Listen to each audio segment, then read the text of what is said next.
Thanks for joining me. The topic we're going to cover now is collecting stamps on cover. The most probably common way that stamps are collected, especially by more novice collectors, is maybe first day of issue covers. So these are basically, you know, items that are meant to be collected. You can request first day of issue stuff from other countries. You can get them from your country. Certainly, there's plenty available on the second hand market. You can, I believe, mail out pre-posted things to be sent back to get your first day of issues sent to you. I've never actually done it, so I'd have to research exactly how it's done. But it's common. A lot of people do it. Unfortunately, since they're meant to be collected, they may be shunned a little bit by some collectors. They're not particularly popular right now compared to what I might call a naturally used cover, one that's used to send mail and not to be collected, really meant to be lost to time, somebody's garbage, right? As most of our envelopes end up being.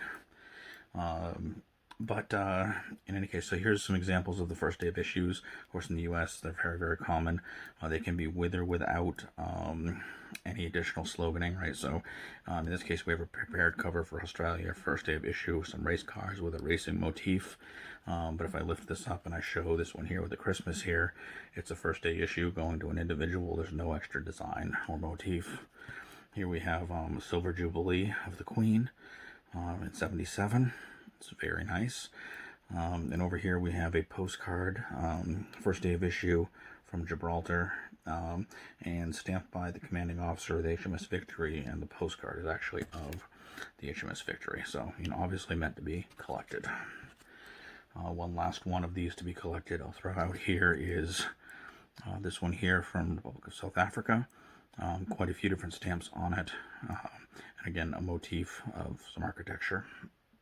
Either architecture, art, or I guess art of architecture, one might say.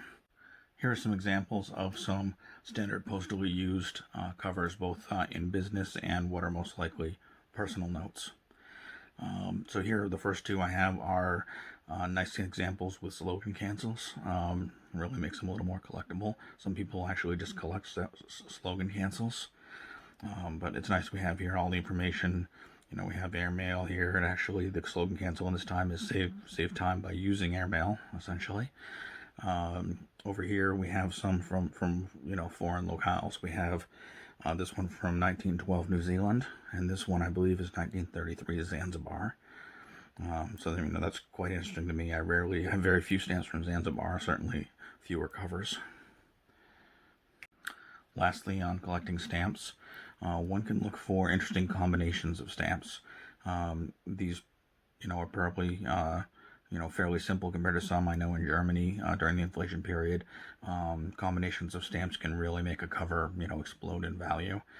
These are much more modern, but still quite interesting to see the combination. There's some that I've seen where, stamps are on both sides of the envelope, filling it up, trying to, find enough space to use it. I've seen some where they've used the stamp to seal the envelope. The other thing to look for, not just combinations, but consider who it's from or who it's to. Is it going to a dead country or a city or town that's no longer there? Things like that will increase the interest. Thanks for watching, and if you have any insights or questions, feel free to post comments.